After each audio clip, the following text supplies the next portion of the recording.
ನಾನು C K Ravichandra Congress ಚುನಾವಣಾ coordinator ಆಗಿ ಕೆಲಸ ಮಾಡ್ತಾಯಿದ್ದೀನಿ.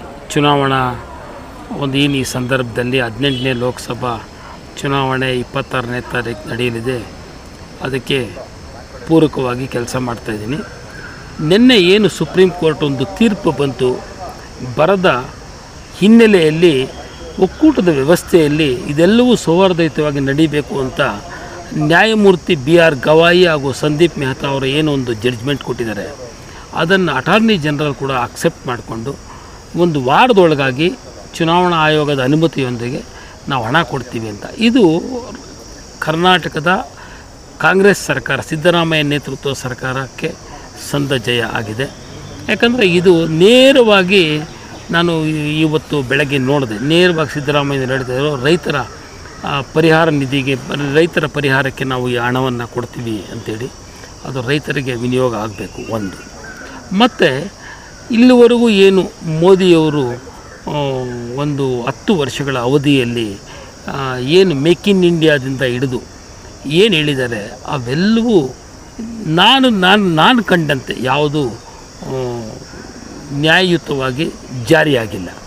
ಅದಕ್ಕೆ ಒಂದೇ ಒಂದು ಉದಾಹರಣೆ ಏನಪ್ಪ ಅಂದರೆ 15 ಲಕ್ಷ ಹಣ ಅಕೌಂಟಿಗೆ ಹಾಕ್ತೀವಿ ಅಂತ ಹೇಳಿದರು, ಅದು ಆಗಲಿಲ್ಲ. ಮತ್ತು ನಾವು ಒಂದು ಗಮನಿಸಬೇಕಾದ ಒಂದು ಸಂದರ್ಭ, ರೈತರು ಸಂಕಷ್ಟದಲ್ಲಿ ಇವತ್ತು ದೆಹಲಿಯಲ್ಲಿ ಕುಳಿತು ತಾವು ದಿನಾನು ಪ್ರತಿಭಟನೆ ನಡೆಸ್ತಾ ಇದ್ದಾರೆ. ಏನು ಯಾವುದೂ ಅವರು MSP ಸ್ವಾಮಿನಾಥನ್ ಕಮಿಟಿ ಆಗಲಿ ಯಾವುದೂ ಆಗಲಿಲ್ಲ. ಅದಕ್ಕೆ ಈಗ ಕಾಂಗ್ರೆಸ್ ಗ್ಯಾರಂಟಿ ಕಾರ್ಡ್ ಒಂದು ರಾಹುಲ್ ಗಾಂಧಿ ನೇತೃತ್ವದಲ್ಲಿ, ಮಲ್ಲಿಕಾರ್ಜುನ ಖರ್ಗೆ ಮತ್ತು ಸೋನಿಯಾ ಗಾಂಧಿ ನೇತೃತ್ವದಲ್ಲಿ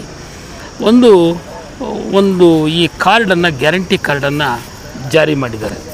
ಇದು ನಿಜವಾಗಲೂ ತುಂಬ ಜನಕ್ಕೆ ದೇಶದಾದ್ಯಂತ ತುಂಬ ಅನುಕೂಲ ಆಗಲಿದೆ. ಇದಕ್ಕೆ ಯುವಜನರು, ರೈತರು, ಕಾರ್ಮಿಕರು, ಯುವಕರು ಮತ್ತು ಎಲ್ಲ ನಾಗರಿಕರು ಕಾಂಗ್ರೆಸ್ಗೆ ಮತ ಹಾಕಿದಲ್ಲಿ ಇದು ತುಂಬ ಅನುಕೂಲಕರವಾದ ವಾತಾವರಣ.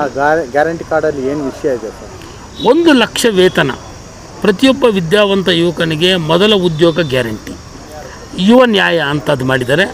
ಆಮೇಲೆ ಸಾಲ ಮನ್ನಾ, ಸ್ವಾಮಿನಾಥನ್ ಆಯೋಗದ ಸೂತ್ರದ ಪ್ರಕಾರ MSPಗೆ ಕಾನೂನು ಸ್ಥಾನಮಾನ ಕೊಡ್ತೀನಿ ಅಂತ ಹೇಳಿ ಅದು ಗ್ಯಾರಂಟಿ ಆಗಿದೆ, ರೈತ ನ್ಯಾಯ.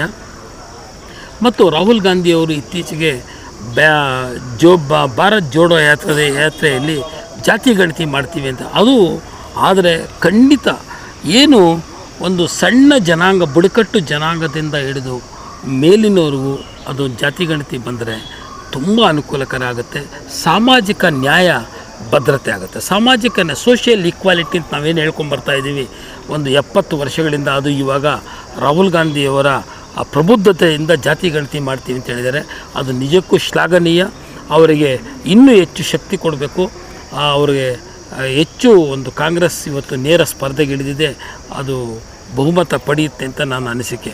ಆಮೇಲೆ ಪ್ರತಿ ವರ್ಷ 1 ಲಕ್ಷ ಪ್ರತಿ ಬಡ ಕುಟುಂಬ, ಒಬ್ಬ ಮಹಿಳೆಗೆ ಅದು ಮಹಿಳಾ ನ್ಯಾಯ ಅಂತ ಮಾಡಿದ್ದಾರೆ. ದಿನಕ್ಕೆ ನರೇಗಾ ಅವರಿಗೆ 400 ರೂಪಾಯಿಗಳು ಶ್ರಮಿಕ ನ್ಯಾಯ, ರಾಷ್ಟ್ರೀಯ ಕನಿಷ್ಠ ನೀತಿ ಅಂತ. ಇವೆಲ್ಲವೂ ಏನು ಕಾಂಗ್ರೆಸ್ ಗ್ಯಾರಂಟಿ ಕಾರ್ಡ್ ಇದೆ, ಅದು ಖಂಡಿತ ಇದು ಸಫಲ ಆಗುತ್ತೆ.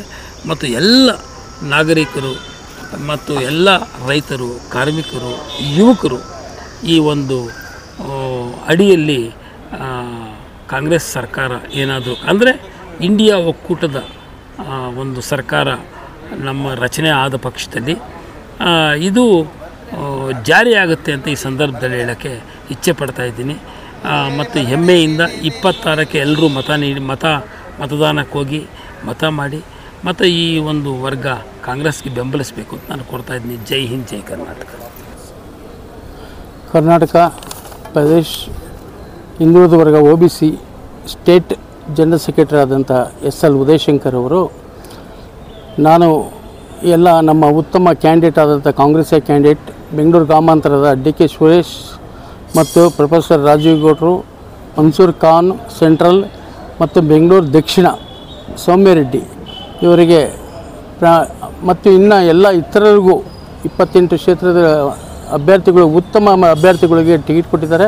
ಅವರ ಪರವಾಗಿ ನಾವು ಚುನಾವಣಾ ಪ್ರಚಾರದಲ್ಲಿ ತೊಡಗಿದ್ದೇವೆ.